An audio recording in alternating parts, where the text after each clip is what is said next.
Hey guys, welcome back to the channel. My name is Pope Metallicus, and welcome back to Rock and Roll Religion, where we've got a bit of an interesting show for you today. This is one of my favorite modern bands, one of the real new superstars in the NWOTHM scene, and a band I can't wait to see break into the mainstream because they really deserve it. They've been around for a little over 10 years now, and they've produced some absolutely killer content, and I can't wait for them to really start getting the recognition they deserve. We are talking about Ambush today, and joining me in that endeavor, as always, is our laser-guided commie-killing steel eagle of death, the Sentinel. How's it going, man? It's going pretty good, man. I've been wanting to talk about these guys for a long, long time. Oh yeah, man. I mean, I've been listening to these guys for years. They're one of my favorites. Like, and they're one of those that I keep coming back to. It's not like I'll listen to a couple of their albums, like, oh yeah, they're pretty good, and then go off to something else. Like these are one of those guys, like Riot City, where I keep coming back to them. I don't think since 2020, Ambush, either their first album, second album, or the one that was released in 2020, Infidel, has been in my car nonstop on the CD player all throughout the COVID years. It was Yeah, just like they are my absolute favorite band. That's like a newly established band right now.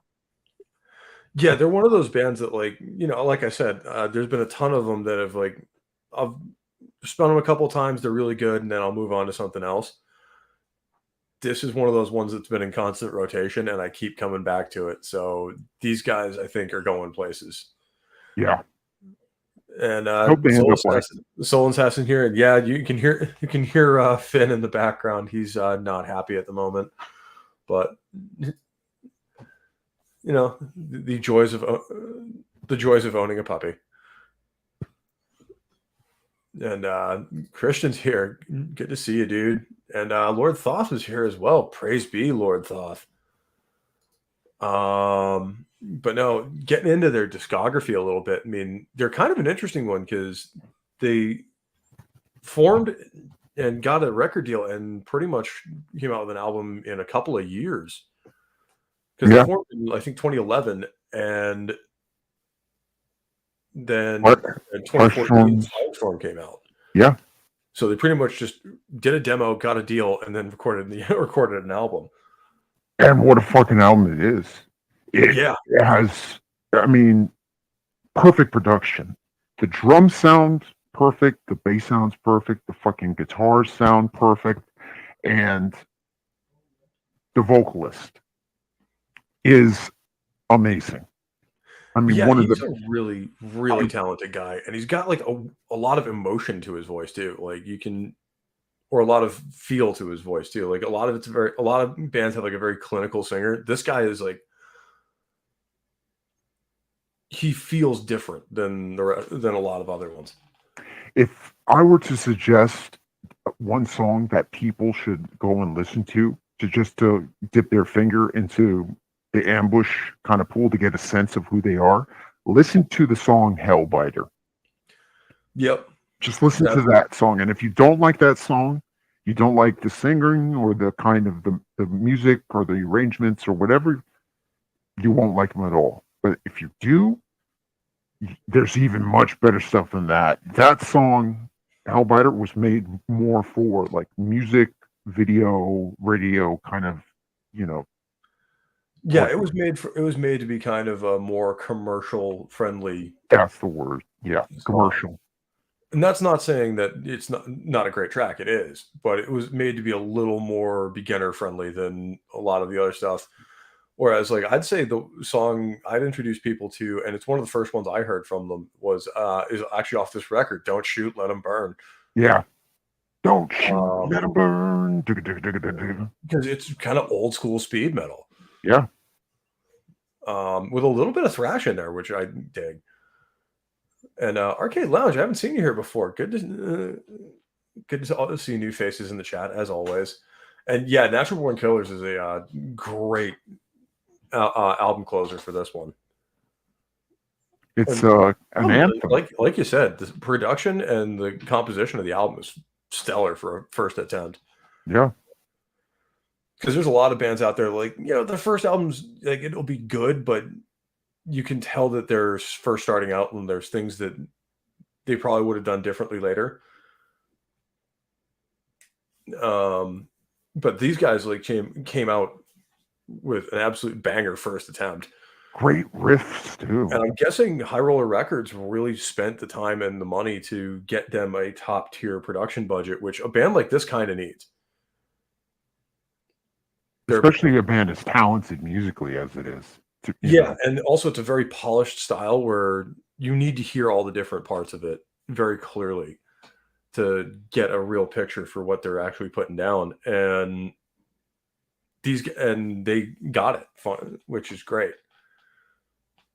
And that can be the for me, that's the difference between whether or not I'll continue to listen to the band or I won't. Because if you can't put what you got written on a fucking album in the best possible presentation, I don't give a shit. I don't care if you recorded it on a tape deck and it's really cool or whatever. If it doesn't sound heavy, if it's not up front punching you in the fucking face, what's the point? Yeah, I mean, and that you can go a couple of different ways with that. Like, you can either go really high production quality like this, or you can go like some of the like second wave black metal bands, and it sounds like it was recorded on an answering machine. But that's what I expect from black metal. Yeah, that's kind of it's a little different when it comes to genres like the Misfits. I mean, that's horrid production value, and that's on purpose. And it's totally by design. Listen to a song like London Dungeon by the Misfits, and then listen to a couple songs off of Danzig's first album. And London Dungeon is one of the better produced songs that they did. Hey Fizz, how's it going, man? It does depend on the type of genre, but for heavy metal, especially a new wave of traditional heavy metal, which new wave of traditional heavy metal is Judas Priest, Dawkins, Dio.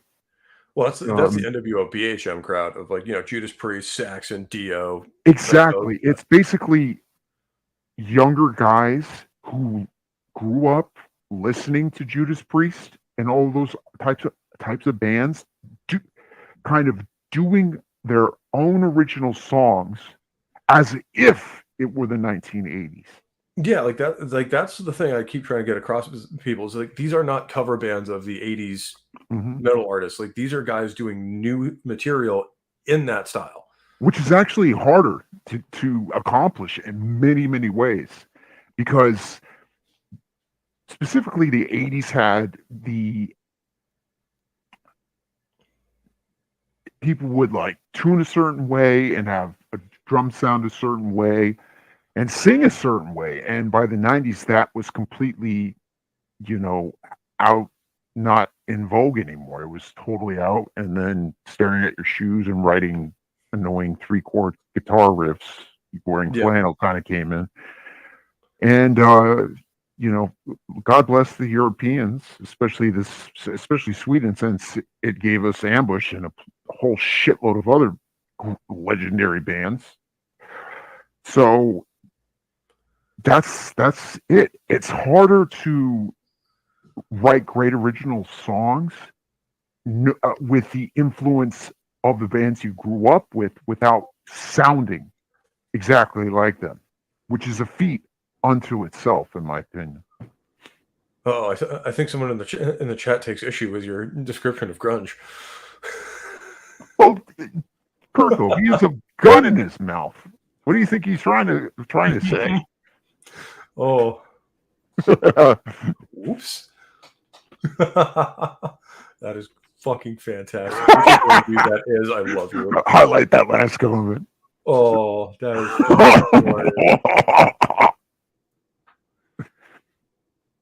Oh, I know it's one of our regulars. It has to be, but that is fucking amazing. Whoever Kirko is, I like your sense of humor, bro. Yeah, you are a glorious troll, and I love you for it. And yeah, Soul Assassin. Some of the Natural Born Killers riffs do kind of remind me of the '80s like thrash metal guys a little more, which again is really cool because like yeah, they're doing like '80s style heavy metal, but some of that influence is also coming in from the later eras. You know, the good stuff that was actually a good idea. And a lot of I think too the potential in this genre is, let's face it, a lot of recording technology in the 80s was absolute dog shit compared to what we have now. Mm-hmm. So you finally get like the audio quality that you really needed for some of these records to shine.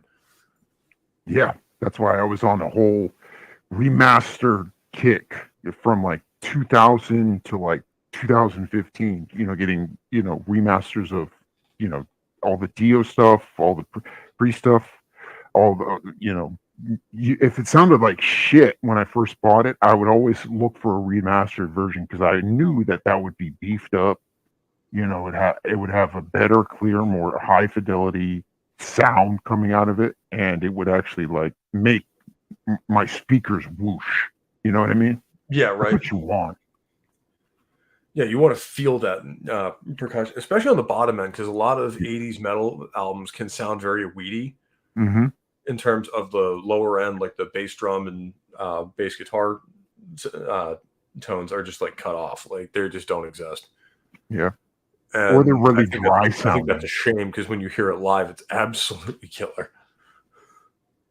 That must have been amazing to go see these bands in the '80s at their prime in concert, because Yeah, then you could hear everything, and it's hitting you every fucking yeah, time, mate. and I mean, a lot of these bands they still play some of this stuff live if the band is still around. Like Priest is a perfect example. Like when I saw them in October, they played like half of Screaming Preventions, which I absolutely adored. But it's really cool that these bands are still playing that stuff 40 years later, pretty much. And that's incredible. Yeah, And it's not only that the band's still there, that they're still playing that old stuff because people still want to hear it. it's also amazing to me that one genre has indirectly spawned a completely new modern genre that's fresh but familiar at the same time. Yeah, it's like it's enough. It's similar enough that people know what it is, but it's new. Yes.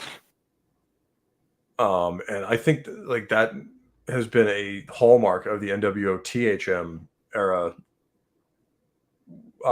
from its outset. Is like no, we're out to play like metal back from when metal was king. And we're going to do it traditionally. Yeah, Standard E tuning, fucking the regular pickups, you know, that, you know, I, yep. fucking, just none of this like, digitized, guitar effects. We're going right through a tube amp, you know, most of the time it'll be a Marshall. I Sometimes, think almost every one of these bands I've seen that I can see their setup, they're using a Marshall JCM 800. and the reason they want to sound familiar. And the Yeah, fresh part is, that JCM 800 was the same one all those old bands were using. That or the PV 5150. yeah, So like I think these guys use a PV, but those two amps are basically responsible for most of heavy metal in the 80s. And these guys are chasing that old school sound, and that's how you get it, is use the equipment that they used. yeah. And then it comes out more in HD, so to speak, because of the newer recording technology that professional record studios use. Yeah, so you kind of have perfect storm here of old equipment being used with modern production quality to create kind of what 80s metal should have sounded like. And only a few bands had the budget to actually sound like. because creating an album like this in 1985 or whatever would have been expensive as all hell. Yeah, I mean, a band like Ambush, little band in Sweden, trying to make it to the big time. That these songs would have been cool, but I might have just like checked out because it's like I can't hear shit, and it's not beefy. Do I really need to go and buy like $1,000 amplifier system with the fucking $2,000 like stereo speakers just to get something to beefy out of this fucking thing? Yeah, and you're going to spend all that money and then hook it into like a $200 RCA record player or something, right? Because most of those old albums were mostly on vinyl and or track, were basically for cassette, yeah. Because cassettes were not great. No, they were not, because I got Power Slave on CD, part of those 98 remasters that Iron Maiden did. And then I listened to Power Slave on a cassette that was released in 84. Holy shit, what a difference. Yeah, cassette was not a great format. And also the tapes don't last very long. They degrade over time because of the celluloid, which is also a problem with VHS. So like all these people who like brag about having like an old VHS collection, well, I hate to break it to them, but none of those tapes are going to work. Like if you put that in a VCR now and played it, the quality is going to be so terrible you won't even want to watch it. Well, that sucks. Mm-hmm. Whereas vinyl and CD last a lot longer. I've got to try to digitize some of my home. Yeah, that was one of my dad's projects when we first got a DVD player, was digitizing a lot of the VHS stuff we had recorded, whether it be home movies or whatever, just kind of digitizing all of it so we could have a copy. And I hope it hasn't degraded to the point where. Well, yeah, I mean, if it degrades to a certain point, you just won't be able to get it off of there. Shit. Like it just won't work. All right. Well, I'll have to figure something out, but that sucks. Yeah. Wow. It's a limitation of the technology, unfortunately. It's almost like old hard drives where if you put a magnet anywhere near it, good luck recovering that data. Oh shit. Yes, vinyl is the way. And I'm glad to see it making a comeback. Because vinyl records were always very cool in the presentation of it, especially where you get the big book, big album art. You got, the lyric book with it. You can just unfold it, listen to the album, and just kind of sit there with the art in your hands. Mm-hmm. That's something I think very few people do these days. And it's a shame because that's how the band wanted the album shown to you, is in that way. And I think it's the most authentic experience you're going to get with a record. The immersiveness of it. Yeah, maybe not authentic's the wrong word. Immersive is probably the best one to use. So you've dropped fucking Judas Priest Screaming for Vengeance, and you've got the booklet, and it's huge, and you're like a little fucking 13-year-old kid in 1982, right? Yep. So you're looking at, pictures of Rob and the band, and then reading these lyrics and seeing this artwork, and it's not like a fucking CD where it still looks cool. This is like fucking movie theater size, shit. There you go. Yeah, I got the 40th anniversary vinyl, which is fucking awesome. I think this came with the comic book that I got for their 40th anniversary release, which heavily recommended. Damn, I still remember the 30th anniversary release that I bought specifically because they had a complete version of the what was I saying? Fuck, I forgot. I got a notification on my phone. I just fucking forgot where I left off. Damn it. Oh, shit. Yeah, I have. This is the only album I actually own 2 vinyl copies of. Oh, now that I remember, yeah, I had bought the 30th anniversary of Screaming for Vengeance back in 2012, and the reason I did it was because they had remastered their performance at the US concert in '84. That's right. Yeah, that super famous concert they did in the US tour. They put it on DVD, and even on DVD, when you're listening to how they mixed it, it's live, but it's so updated and beefy. And the way Rob just kind of enters the stage from like with a wireless microphone, it's just fucking amazing. What a set list! It was fantastic. I mean, there's a reason people still talk about that concert like 40 years later. Is because it was probably their finest hour in terms of live performances. And I can't deny it. I mean, yeah, I own the 40th anniversary edition, and I own a copy of the original pressing. So that that's going to be a wall hanger at some point because I don't think it still plays. But I can honestly say I own two different versions of that. But I mean, this is a fantastic first record. And it's kind of a grab bag of everything they do well. Like it has stuff that's fast, it has stuff that's melodic, it has stuff that's just heavy as fuck. Oscar's voice sounds great throughout the entire thing. Mm-hmm. It's really just it's like if you're looking to get into a band, like this is a good point to do it. And then the next year, like they weren't done yet because they came out with this next one, Desecrator, which is just as good as in a very similar way too, where it's got a little bit of everything. Mm-hmm.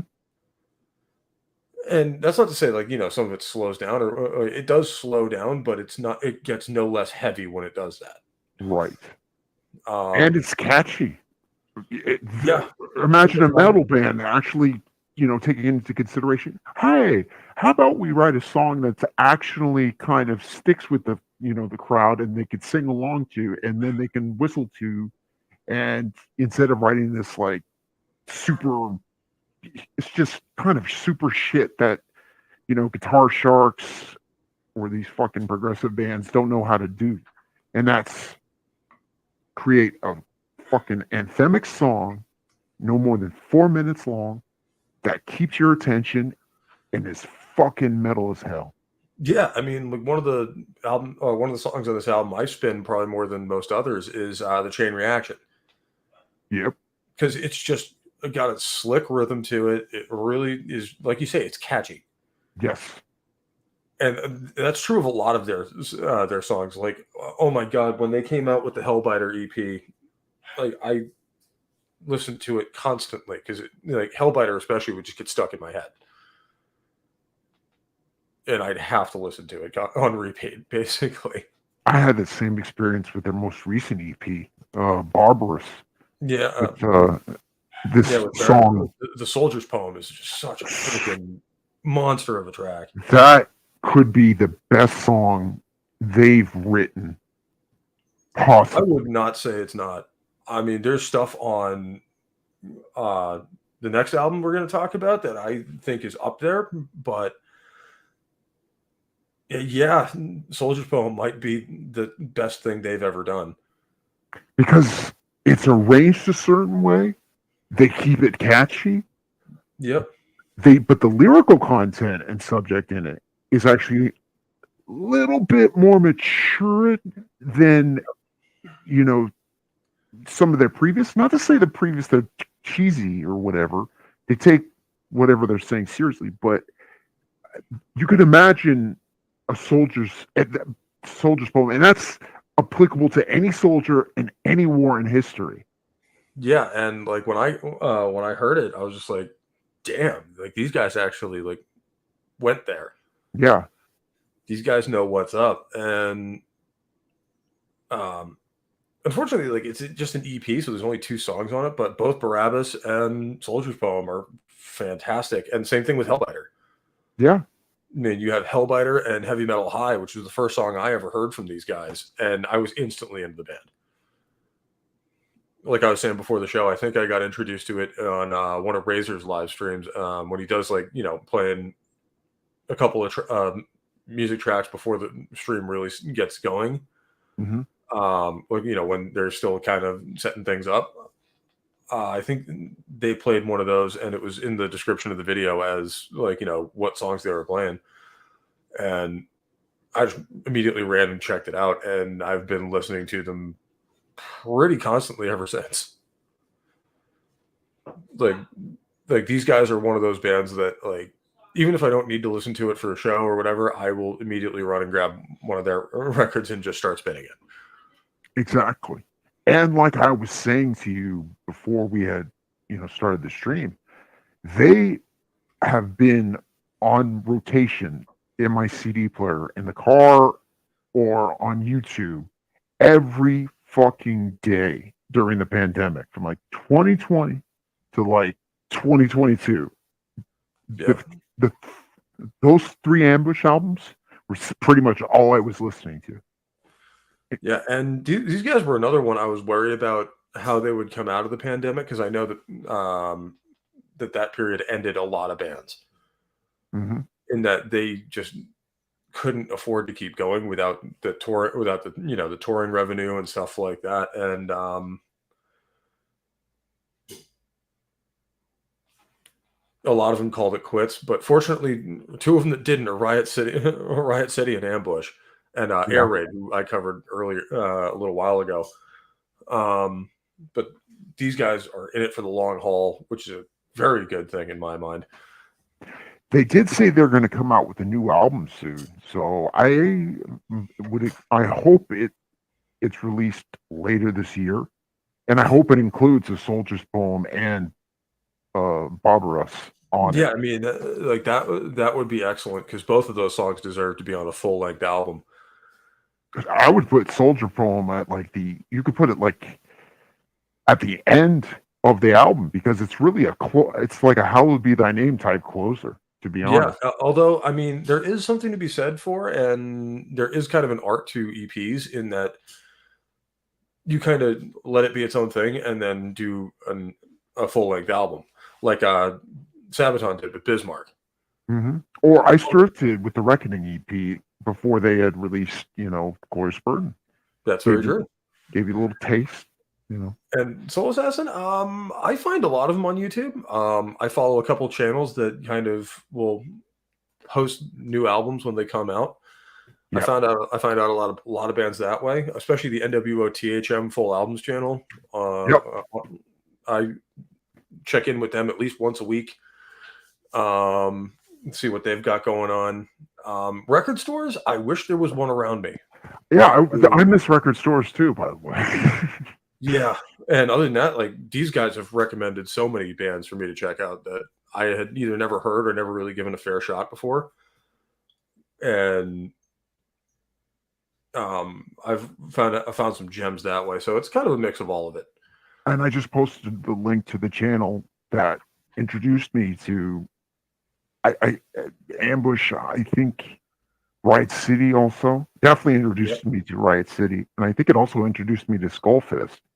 Probably. I know they've posted their albums before, so that may be where I saw them. But guys, I posted the channel's link in the chat. Sub that guy up. He's been the guy who runs the channel has been a great ally to these bands, getting the CDs, getting the fucking songs out there, and I mean, how else would they be able to do that, given the circumstances? They can't tour. These are bands too that, like you say, the channels like them can shine a spotlight on bands that we never would have heard of otherwise. And that channel is the reason I now own physical, well, maybe not physical copies of everything, but I own physical copies of the 3 Ambush CDs.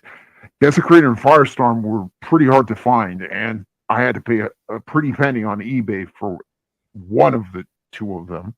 But as far as Infidel, I was able to get that pretty easily. It was Amazon. They're all for sale on Amazon, but I usually try to go through the band site so that way they get most of it rather than giving Amazon a percentage of their proceeds. I'm gonna do that from now on too.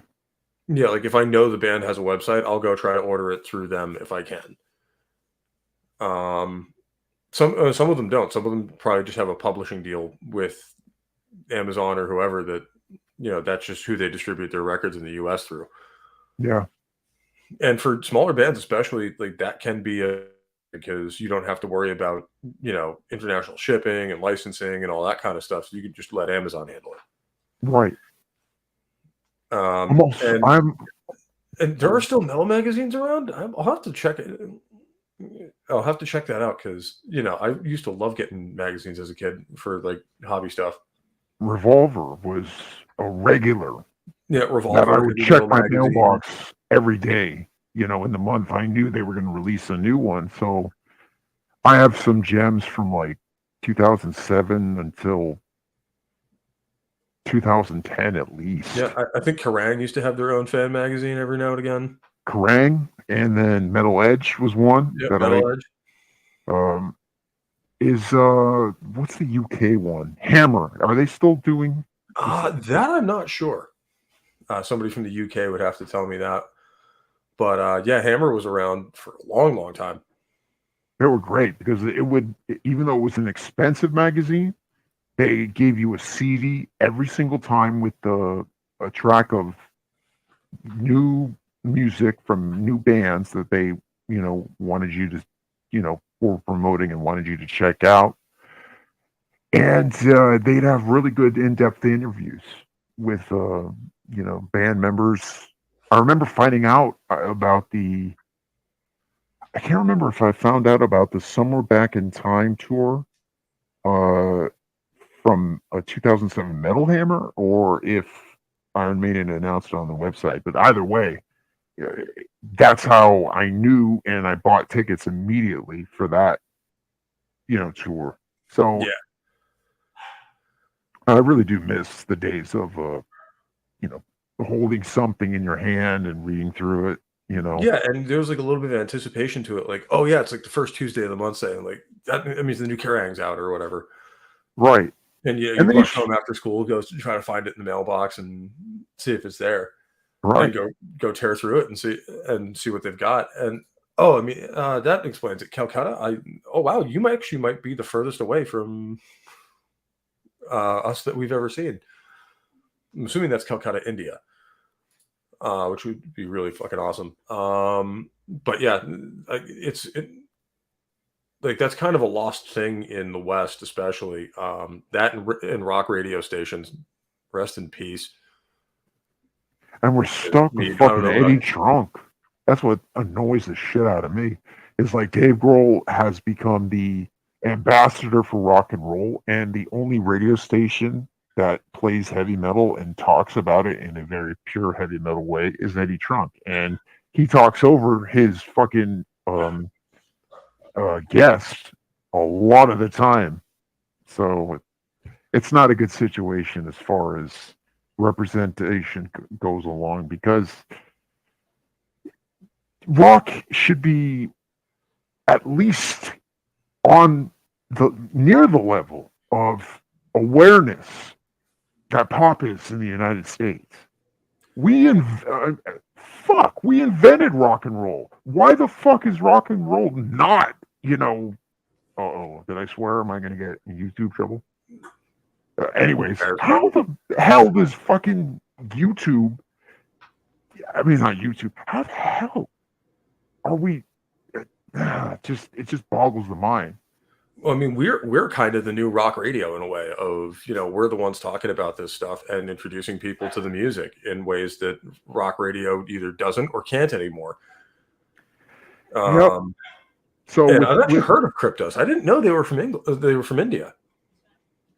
I'll have to check them out because I've seen some Indian metal bands come out recently. They're actually pretty good. Paradise introduced me to Bloodywood last year. I've been digging them. Cryptos and Steel Legend. All right, let me check those out. But yeah, there's a lot. I love it when older metal styles are still around elsewhere in the world, like the Japanese metal scene. It's like the '80s never ended, Right. and I've always loved that about them. And yeah, Soul Assassin, you're right. That's probably why we're not not in the mainstream anymore, because they realize we won't just do what people tell us. That's also probably the reason why D. Snyder, Rage Against the Machine, Sebastian Bach, and any of the other media clinging assholes Mm-hmm. haven't written a good fucking song in 30 years because, let's They face it, forgot what it's all about. they forgot what it's all about. They totally And like forgot that, what it's all and about. that's one thing I've liked about Ambush, especially, is they very much have that old school heavy metal ethos Yes. of, like, they're just writing fun songs and they don't give a shit. Yeah. If I follow them on their Instagram page, and like all of the posts are them either live or them in the sun in, like, fucking European Speedo bathing suits, drinking fucking Yeah, daiquiris they're on a just beach. having fun. They're just having fun. Exactly. And that's always great to see, because a lot of bands, like especially in the '90s and early 2000s, they took themselves like way too seriously, Hmm. and nobody was whispering in their ear like, "Dude, we're playing rock and roll for a living. Just chill out. It's gonna be Yeah. fine." It's like certain bands have this attitude of my music transformed the world or something. Yeah, I it's like, no, you didn't. You don't have to send a fucking message to everyone all the time. Just write something people can relate to. I mean, let's face it. Breaking the Law was basically a throw-in on British Steel, and it's still played on every rock station that's left to this day. Because it follows a basic formula and ethos. And it's a good, catchy song that's under 3 minutes. Exactly. And the subject can be applied to anyone at any given time all throughout history. That feeling of frustration and angst, and how and what to get and how Yeah, to get it out, basically. yeah. Basically, it was a reaction to what was going on at the time, where the economy sucked. A lot of Mhm. crazy shit was going on in the world, and this was an outlet for them. In many ways, 1980 was the, I mean, 2020 was like the 1980, debut of the new wave of traditional heavy metal for me. It's just Yeah, where it had been around for a couple of years, but a lot of people hadn't heard it yet. It was just kind of languishing in the background a little bit, and then the everybody pandemic gets stuck in happened. their house for a year and a half, and boom, here we are. Yeah, here we are. So what you lost in tour revenue, you made up for in, kind of awareness as a result of being stuck at home. Yeah, and I'll definitely have to check Falcon out, because especially if you say it's a friend's band, because I'm always looking for new stuff, and if I can promote a new artist on here, that'd be fucking fantastic. To all 10 people who actually watch these shows. But See, Soul Assassin, Korn, System of a Down, Linkin Park. I don't know about Slipknot. I I could can take kind it of or take or leave. leave them. Early Yeah, I could Slipknot take was it or great. leave them too. But I don't. I was a big mark for new metal for just like from like 98 through to like 2002. I was a total mark for that. I don't know why. It was the closest thing to metal, and it was I was alive at the time, Yeah, it was the listening to closest this. thing to metal that wasn't like, the real extreme side of the house, like death and black metal. Right, exactly. And But Korn has I some love both. excellent I like both of subjects. those genres, but sometimes you want to just listen to something a little lighter and stuff like that. But I think a lot of that fails to have the staying power that a lot of bands like Judas Priest or Saxon do. Hmm. Because, like, it was fine for a while, and then it kind of got old. Yeah, And then, I still listen to it sometimes. Like, like, especially like Linkin Park, if I hear it on the radio or whatever, I won't turn it off. It's not bad or anything. It's just, yeah. It's also the shit we grew up with. So it's like, I've heard it a million times. Follow the Leader by Korn is still a great album. No, it's still a fan. Early Corn was fantastic. System of a Down. and Linkin Park. I mean, I would watch The Linkin first two Park Linkin music Park videos. albums are Yeah, phenomenal. yeah, they are. So and they've had, again, you've got bands that got relatable lyrics that are writing good songs that are catchy as fuck. System of a Down, Corn, and Linkin Park. I would Yeah. say of those three. Static X is cool, and I saw them live at Ozfest once, and they Yeah. were Unfortunately, they never got the chance to really mature as a band because Wayne Static unfortunately died. that's his name, Wayne Static. Yep. But so like they only really had those two records to go off of, but they were great records. Hmm. And speaking of great records, we're going to go into this real briefly because I do have to go here in a little bit. But Ambush's latest cacophony of kick-ass. Look at that album Infidel. cover, man. It's Look at that fantastic. album cover. It's wonderfully blasphemous, and I love it. Oh yeah, it is a uniquely heavy metal album cover. It reminds me a lot of a lot of the old ones. If King Diamond saw it, he wouldn't need Viagra. Yeah, he was just like, "Yep, this is I'm this ready is to my go. legacy." This is my legacy, basically. Yeah, pretty much. And oh man, they're fantastic record. I mean, pretty much from the opening track all the way through, it's just phenomenal. And if you guys want to watch a full breakdown of the album, I've done one. It's actually Rock and Roll Religion episode 2. Back when I was doing like little quick solo videos on these. So you can go and watch that if you want to watch an in-depth, like, track by track breakdown of it. And I stand by everything I said in that review. I still absolutely adore this album, and I still think it belongs in your collection. I would say it's a must-have album. If you were to have any album that Ambush has done up to this point, it has to be Infidel. It's their breakout album.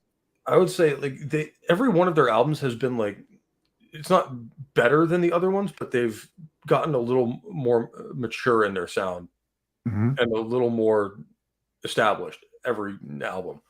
Mm-hmm.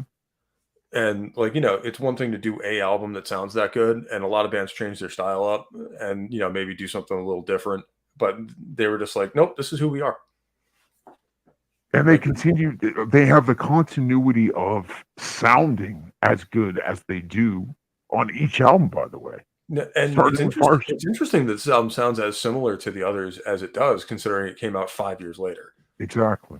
Yeah. Because they, kind of 1-2 punch real quick with Firestorm and Desecrator, and then they kind of did their own thing. They released an EP in 2019 with Hellbiter and Heavy Metal High, and then in 2020 this came out.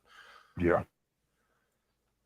So I have a feeling that they recorded every song in their inventory that was worthy of putting on a record, and then it took them like 5 years to come up with an entire album's worth of new material.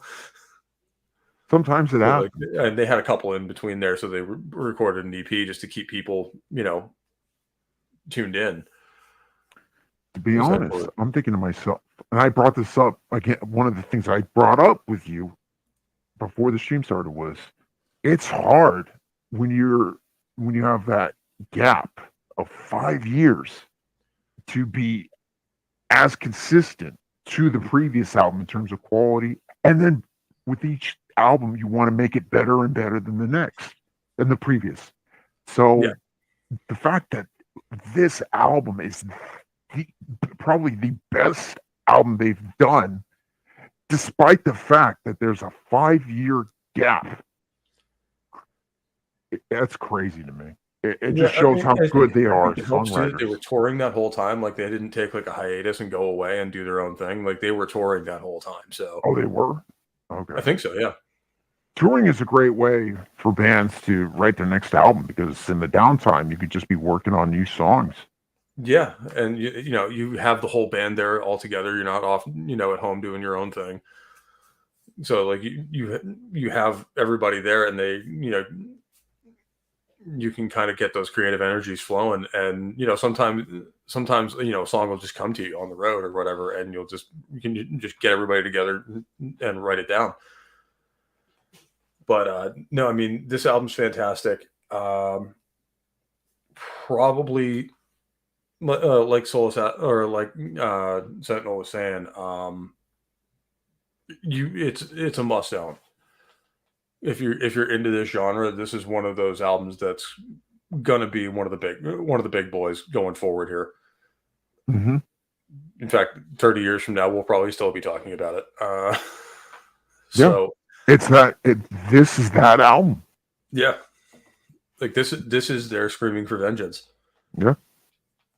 And Soul Assassin, I heard from like multiple interviews and stuff like that, and that's basically how it works. Like they'll just find pieces of paper, napkins, toilet paper, whatever, and just write it down because you just never know when lightning's going to strike. And sometimes it's winter, sometimes it's not. I mean, I've seen interviews with Joaquin from Sabaton that like that song they did, the Christmas Truce, like they'd been trying to make that song work for like 5 years.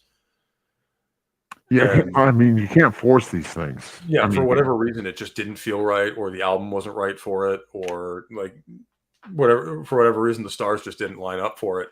But it was a song that they constantly wanted to do a story about because it's one of the coolest stories in the history of warfare. And sure, and finally on the War to End All Wars, it all kind of lined up for them, and they were able to make it work.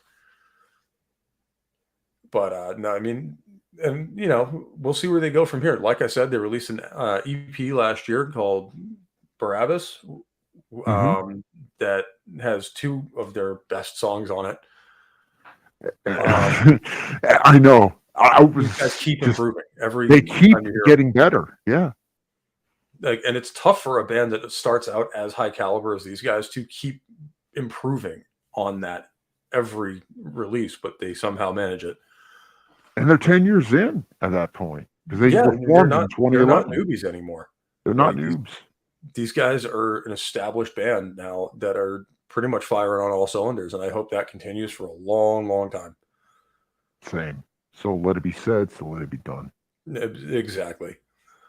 So say we all.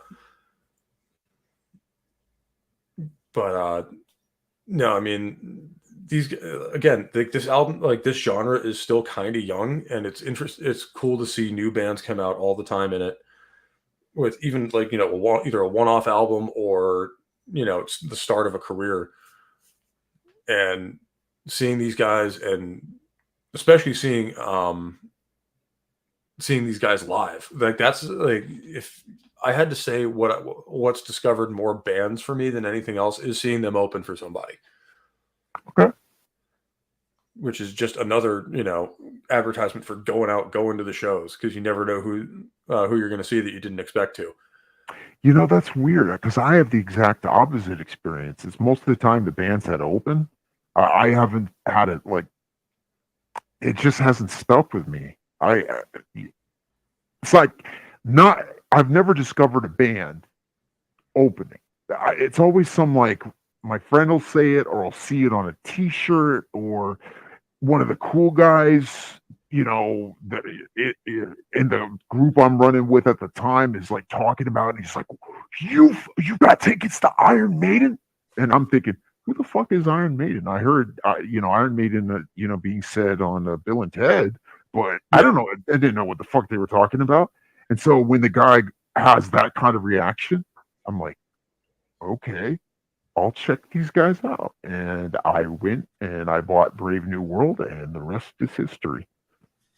Yeah, and you happen to be lucky that Brave New World was the album that was out at the time. Imagine, having that reaction, and it's like, Dance of Death or something. I know, right? And you're like, oh, like, these guys suck. What is this guy talking about? And skateboarding VHS tapes. Skateboarding was like huge in the late 90s, early 2000s, until they kind of cracked down on, people, skateboarders fucking, doing tricks on pipes and all that shit, all over the fucking town. So they just put a bunch of shit in the way to, like, stop that from happening. Yeah. But and now it's like accepted, and nobody cares anymore. But the point I was mentioning was, I discovered Hallowed Be Thy Name from a skateboarding video Toy Machine's Welcome to Hell, because Toy Machine was a skateboarding company that made skateboards, Okay. and Welcome to Hell was like the kind of a presentation of different skateboarders who were signed to them and Yeah. were using their equipment at the time. And skateboarder Jamie Thomas, his entire like section was "Hallowed Be Thy Name." And it just blew me away. Yeah, and like when you get introduced to a track, like that's that legendary, like sometimes tracks are considered classic, like you just don't get it or whatever, and then there's songs like that where you're just like, wow, okay, Yeah, that's why everyone loves these guys. Okay, I yeah, understand now. yep. And I was like, okay, that was released in '82, and I'm listening to Brave New World in 2000, and it sounds amazing. I've got to get everything at this point. So I Yeah, go back and I get Peace of Mind, Power Slave, fucking Somewhere in Time, fucking what's the other one? Seventh Sign of a Seventh Son, all the '80s stuff. And this is before I didn't like Diano that much, but I eventually went back and got the Diano stuff, and there's some really good stuff in there, yeah. like The first two albums Purgatory, have some absolutely killer material, no pun intended. fucking shit. Killers, I think, in some ways, is better than the first album because the songs on it are just fucking incredible. Genghis Khan, uh, Murders in the Rue Morgue, I believe, is on that album. I think so. Yeah, Wrathchild's on that one. Wrathchild, just, I mean, damn, it's awesome. Oh, Prowler was another fucking Yeah, the song that I'm Prowler. in that I discovered through a fucking skateboarding video. Okay. Yeah, And Zero yeah, the was. Soul Assassin. I remember hearing "Hallowed Be Thy Name" by Machine Head, and was like, they did actually a really good cover of it. Oh yeah, Yeah, they did a really good job. This was back when Machine Head was good, yeah. before Rob Flynn became a political hack. Jesus. I've listened to the latest couple Machine Head records. It's just like, you've fallen That so far guy, from that where you were. he's like a heavy metal chameleon. He's like, if you look about fucking Machine Head in like '95 through like 2000 to 2000, they look like a rip off of Suicidal Tendencies. They're Yeah, like kind of. they got the the kind of Long Beach, Dogtown kind of Hesher look, Yeah, but they're like doing like new metal and some hip hop rap incorporated into it. And then next album we'll have industrial and all this. So they were chasing trends all throughout that time. So when they finally like knocked one out of the park with the blackening, which I think is overrated, yeah, um, I can see it. you know, that's when he kind of found that consistency because for a little while at least, but Well, I mean, I can't blame them too much for that because it was metal it was metal in the '90s. Like, there was no compass anymore. yeah, it was like rudderless, boat rudderless in the Yeah, middle it's of the like, well, Atlantic. we're trying to figure out, which way is up. It's like, well, yeah, join the club. So is everybody else. Yeah, But no, I mean that era was very interesting when it came to music. But you know, just goes to show you, covers can be a great thing because it's introducing whole new generations of people to your stuff. And like Soul Assassin saying, yeah, it's like, somebody who actually knows what's up who will come along and be like, hey, no, listen to this one. This is the original. yeah. Like I Right remember on. Holy Diver coming out by Killswitch.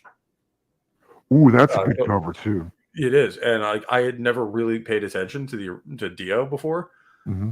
and somebody I worked with, I think, was one of my that I went through the me and him jive pretty well with music, and he was just like, no, listen to this. This is the OG, Hmm.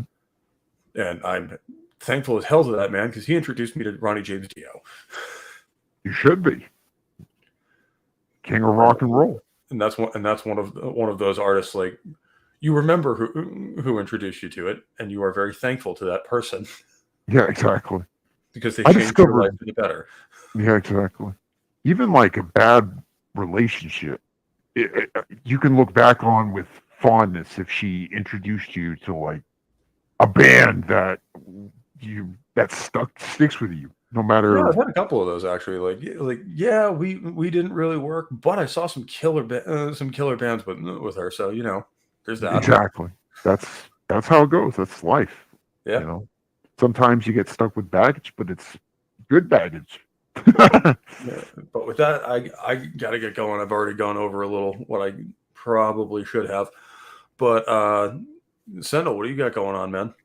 I am very, very busy. But you can find me at the Sentinel on YouTube.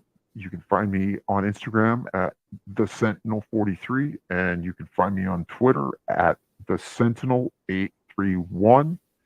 And until otherwise, I'm good. I'm kind of not posting too much stuff or being involved in the social media aspect. I've got, just the real life kind of is just sort of interfering with a lot of the, hobby stuff right now. So that's Yeah. why.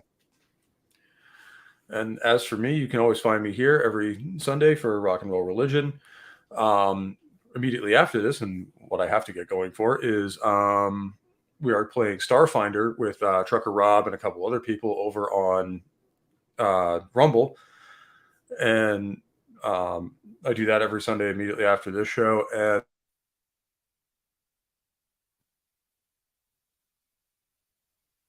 Pope. Uh-oh. All right, guys. It seems Pope had technical difficulties. Uh, Thank you for showing up. Oh, he's back. yep, just had a brain fart. But this Thursday, I think we're going to be doing some. We're going to be talking about some Star Trek over on Random Fandom, and we'll have some people on for that. So stay tuned for that. And with that all being said, take care, stay safe. I love you all, and I'll catch you next time.